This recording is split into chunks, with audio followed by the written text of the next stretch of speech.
So, hi guys! Welcome back again to my channel. It's me, Jonel Sunga, of course. So, before tayo mag-vlog guys, magpasensyahan nyo na yung boses ko. Nawala yung boses ko. Kasi, this past few days, kasi medyo nauubo ako. And natutuyo yung ubo ko, kaya ganito yung boses ko.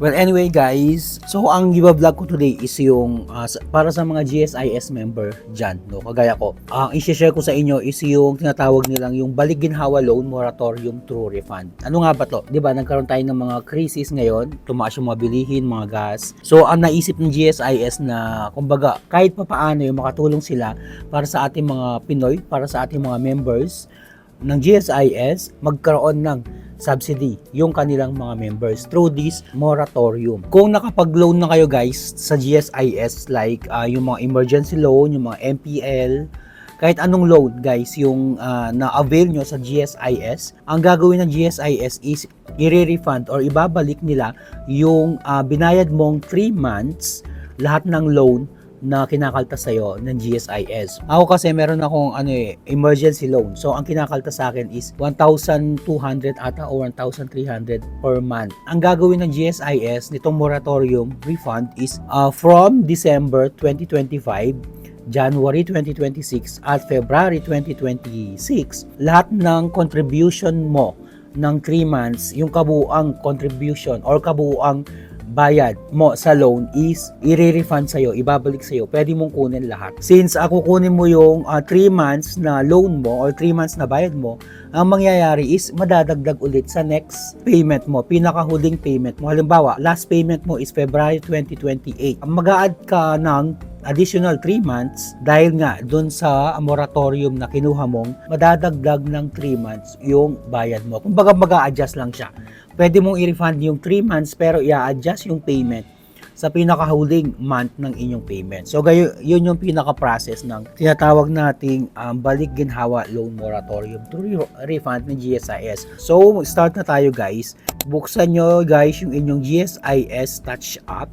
Dito sa home guys, pagka-login nyo, makikita nyo, no? Merong option dito na Members Data and GSIS ID Service Record Insurance Policy Members Request Form for Loans. I-click nyo tong Members Request Form for Loans. May dalawang option, Balik Ginhawa Loan Moratorium True Refund and Member Request Form. So, i-click lang natin tong Balik Ginhawa Loan Moratorium True Refund. Pagka-click natin guys, ayan, i-update nyo lang, i-double check nyo yung inyong details. Ayan, dito makikita yung BP number, agency name, agency address, mailing address, mobile number, and email address. If may gusto kayong papalitan, pwede nyong i-click tong I need to update my information. Pero if wala naman, click nyo lang tong I confirm that the above information is correct. So, click ko lang to and then click continue. Under the Loan Moratorium True Refund Program, your payment from December 2025 to February 2026, if any, will be accredited back to your bank account. The term of your loan will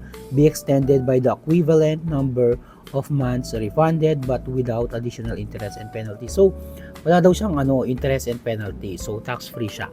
Kung ilan yung 3 months na contribution mo, ganun yung makukuha mo. So, sa akin kasi guys, ayan yan lang yung makukuha ko. Hindi ko kompleto makukuha yung 3 months. Emergency loan lang kasi yung yung in-apply ko o yung loan ko, emergency loan lang. Kung agree na kayo dito sa amount of loan na gusto nyong kunin, i-click nyo lang yung submit. Ayan guys, sa akin kasi ayun, nasa 2,277.60 lang siya. 1 month lang yung makukuha ko. Hindi ko sure kung bakit 1 month lang Sabi nga, policy 3 months, pero iba-iba siya Kayo guys, comment down below if magkano yung makukuha nyo sa GSIS. Siguro hindi ko muna i-continue to. Basta importante na pakita ko sa inyo yung process. Paano nga ba mag-apply ng GSIS moratorium.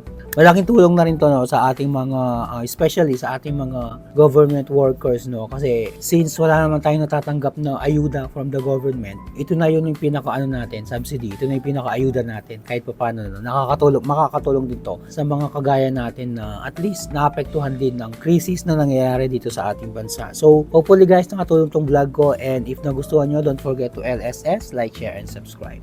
So, thank you very much guys for watching and hope to see you again sa aking next video. Ito pa rin si Jonel.